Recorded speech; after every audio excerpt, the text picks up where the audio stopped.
Hello students, second semester में मैं आपको कॉन्ट्रैक्ट सेकंड पढ़ा रहा हूँ।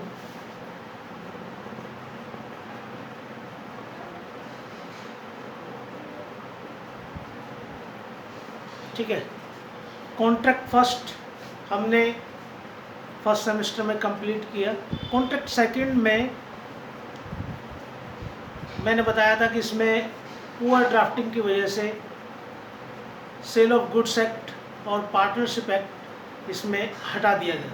कॉन्ट्रैक्ट फर्स्ट में हमने सेक्शन 1 टू सेक्शन 75 इन सेक्शंस को देखा। अब हम इस कॉन्ट्रैक्ट का चैप्टर 8, ठीक है, जो कहाँ है 124 से 148 तक, ठीक है, सॉरी 147 तक। इसका नाम है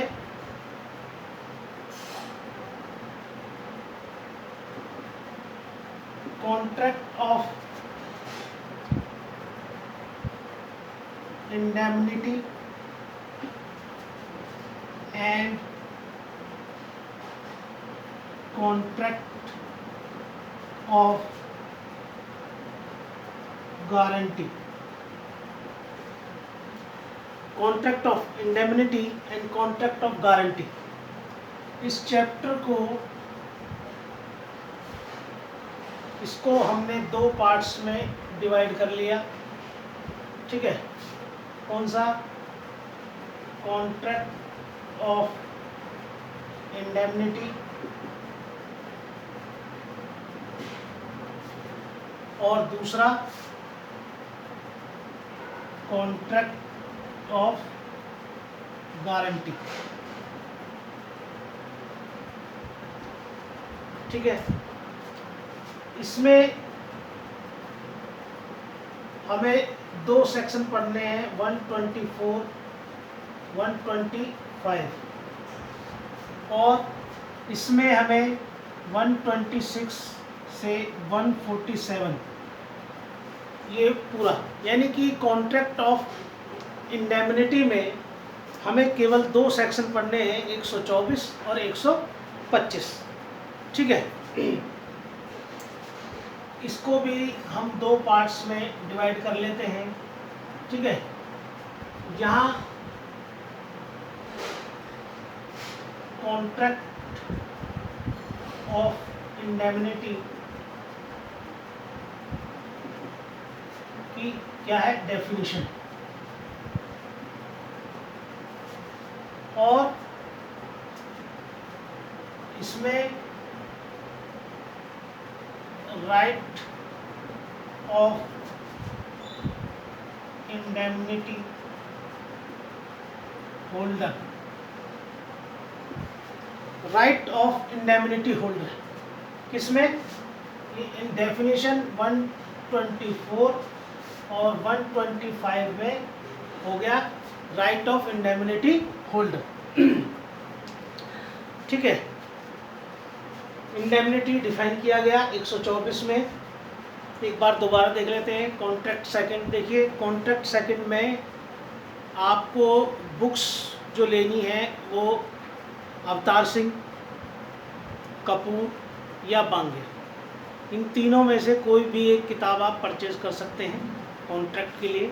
ठीक है, तो कॉन्ट्रैक्ट सेकंड में चैप्टर 8 124 से 147 तक contract of indemnity and guarantee. Contract of indemnity और कॉन्ट्रैक्ट ऑफ गारंटी दो पार्ट्स में हमने तोड़ लिया, जिसमें 124-25 कॉन्ट्रैक्ट ऑफ इंडेमनिटी और कॉन्ट्रैक्ट ऑफ गारंटी 126 से लेकर 147 तक।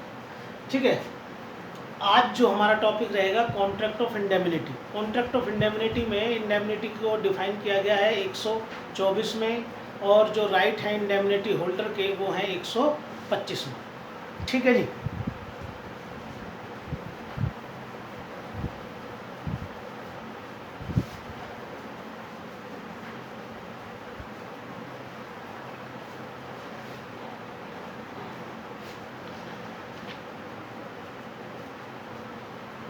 अच्छा, जो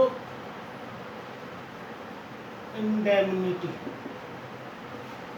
जो कॉन्ट्रैक्ट ऑफ इंडेमनिटी है, कॉन्ट्रैक्ट ऑफ इंडेमनिटी मतलब इसको बोलते हैं क्षतिपूर्ति की संविदा। कॉन्ट्रैक्ट ऑफ इंडेमनिटी मतलब क्षतिपूर्ति की संविदा। तो इंडेमनिटी से मतलब इसका मायने होता है, means indemnity means protection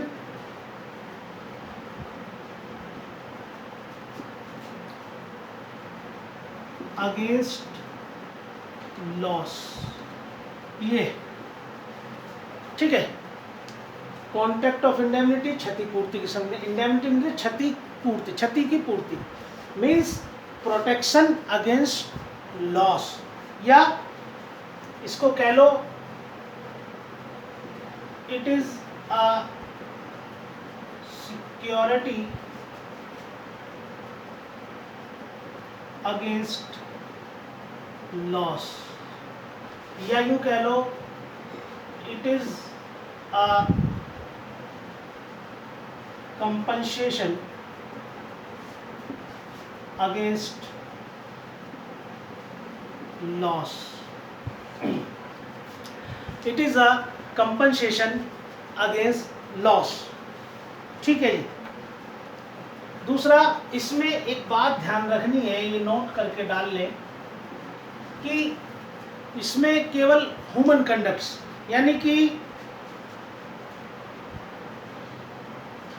conduct of human agency, conduct of human agency is only covered. इसमें कंडक्ट ऑफ ह्यूमन एजेंसी, ठीक है, ह्यूमन के कंडक्ट से होने वाली जो क्षति, ठीक है, वो ही केवल कवर्ड है। Conduct of human agency is only covered, ठीक है। दूसरा, यहाँ पर ये क्लियर नहीं है कि जो प्रॉमिस है उसमें इम्प्लाइड प्रॉमिस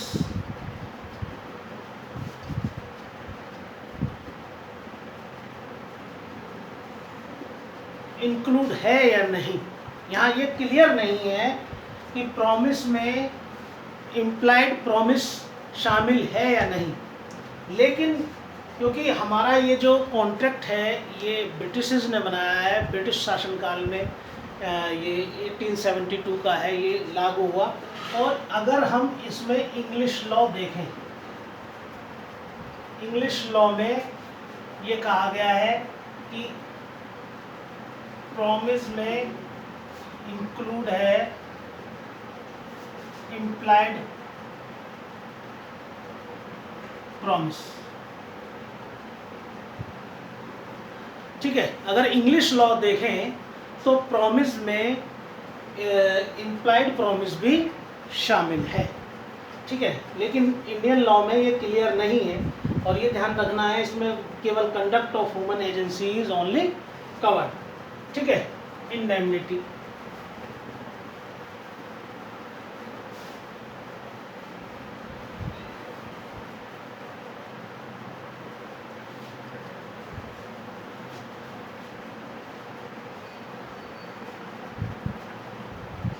एक 124 में, ठीक है, इंडेमनिटी को किस तरीके से डिफाइन किया गया है उसको देखते हैं हल्का सा एक चार्ट से कि ये है प्रॉमिसर और ये है प्रॉमिजी, ठीक है। प्रॉमिसर को हम क्या बोलेंगे, इंडेमनीफायर,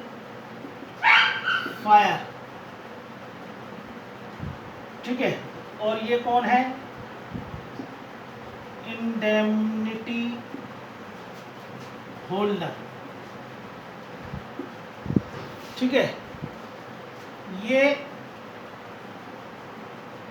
कंडक्ट किसका, हिमसेल्फ, स्वयं के, या एनी अदर पर्सन,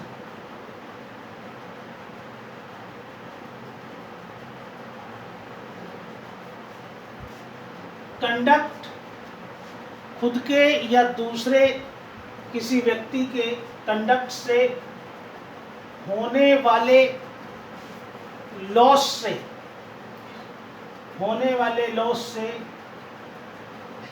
सेव करने का प्रॉमिस देता है। ठीक है, ये क्या है, कॉन्ट्रैक्ट ऑफ इंडेमनिटी। क्या है ये, कॉन्ट्रैक्ट ऑफ इंडेमनिटी।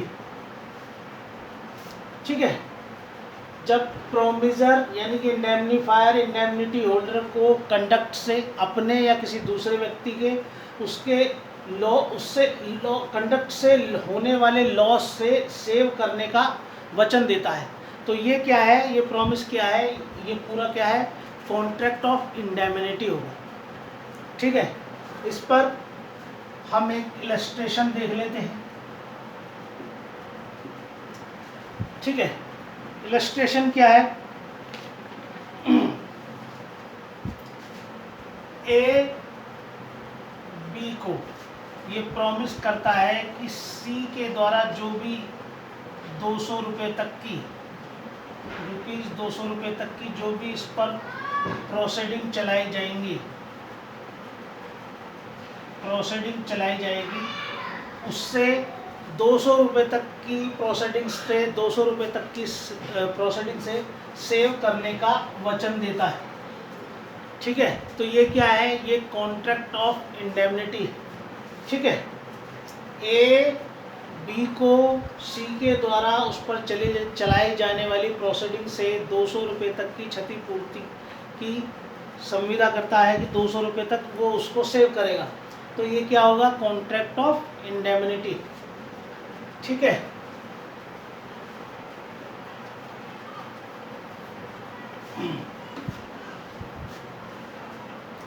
अच्छा, इसमें एक केस लो देख लेते हैं। केस लो क्या है, James Adam versus Jarvis. Adam versus Jarvis, ये केस है 1827 का, काफ़ी पुराना केस है, लीडिंग केस है। ठीक है, इसमें जो प्लेंटिफ होता है वो क्या है, एक ऑक्शनर है। ठीक है, और ये ऑक्शनर है प्लेंटिफ, और जो डिफेंडेंट है वो ये डिफेंडेंट की काऊ को। ठीक है, और एक ऑक्शनर प्लेंटिफ जो ऑक्शनर है वो डिफेंडेंट की काऊ को उसके कहने पर, उसके रिक्वायर्ड करने पर, उसकी द्वारा अपेक्षा किए जाने पर उसको ऑक्शन के द्वारा उनको बेचता है। ठीक है, और बाद में ये पता लगता है कि ये जो काव है, ये काव हैं, ये डिफेंडेंट की नहीं बल्कि किसी और व्यक्ति की है, और वो दूसरा व्यक्ति इस एडम पर सूट फाइल करता है और इससे वो सारा पैसा वसूल लेता है। ठीक है, उसके बाद एडम इससे उस पैसे को वसूलने के लिए केस फाइल करता है। ठीक है, तो यहाँ पर ये जजमेंट दिया गया कि जो प्लेंटिफ है, प्लेंटिफ ने ये जो काम किया था काव को ऑक्शन के द्वारा बेचने का, ये डिफेंडेंट के कहने पर किया था, और इसमें ये प्रॉमिस शामिल है कि अगर प्लेंटिफ को उसके इस ट्रांजैक्शन से इससे कोई नुकसान होता है तो उसकी क्षतिपूर्ति डिफेंडेंट करेगा। ठीक है, ठीक, तो इससे जो है जो भी इसको कंपनसेशन है वो कंपनसेशन इसमें मांग सकता है। ठीक है, तो ये इस पर लीडिंग केस था एडम वर्सेस जार्विस का। अच्छा, एक और चीज ये ध्यान रखना है कि एक्सीडेंट या किसी इवेंट के हैपन होने पर ठीक है, जो लॉस होता है वो उसमें नॉट इंक्लूड,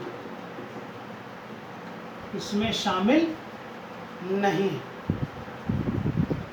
और दूसरी बात, कॉन्ट्रैक्ट ऑफ इंश्योरेंस भी इसमें शामिल नहीं है। ये क्या है? ये तो कंटिंजेंट कॉन्ट्रैक्ट है।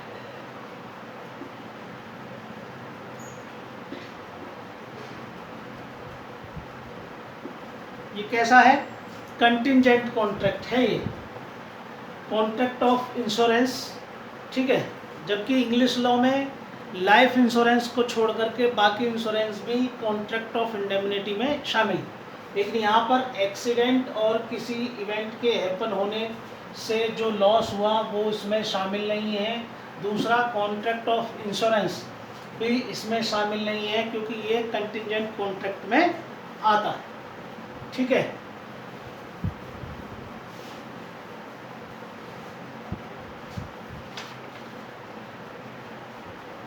अब हम देखेंगे section 125, right of indemnity holder. Indemnity holder को क्या राइट्स हैं, ठीक है। इसमें इसको 3 राइट्स हैं।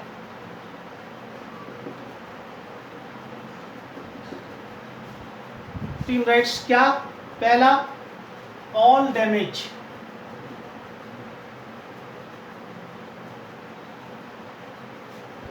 ऑल डैमेज, जो भी इसको नुकसान हुआ, जो भी इसको लॉस हुआ, उसको रिकवर करने का राइट है इसके पास में। ऑल डैमेजेस, जो भी इसको लॉस हुआ, कोई क्षति हुई या कोई नुकसान हुआ, उसको रिकवर करने का राइट है इसके पास में। दूसरा,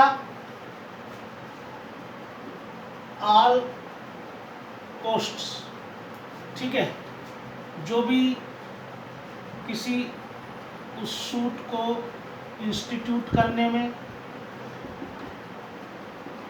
या उसमें डिफेंड करने में जो भी खर्चा हुआ, उसको वसूलने का, उसको रिकवर करने का राइट है इंडेमनिटी होल्डर का। ऑल कॉस्ट, जो भी सूट को इंस्टीट्यूट करने में या सूट को डिफेंड करने में जो भी खर्चा आया, उसको वसूलने का राइट है। तीसरा, ऑल सम्स,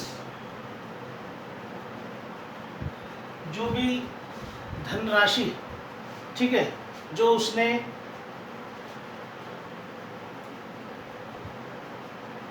कॉम्प्रोमाइज में और कंपोजिशन में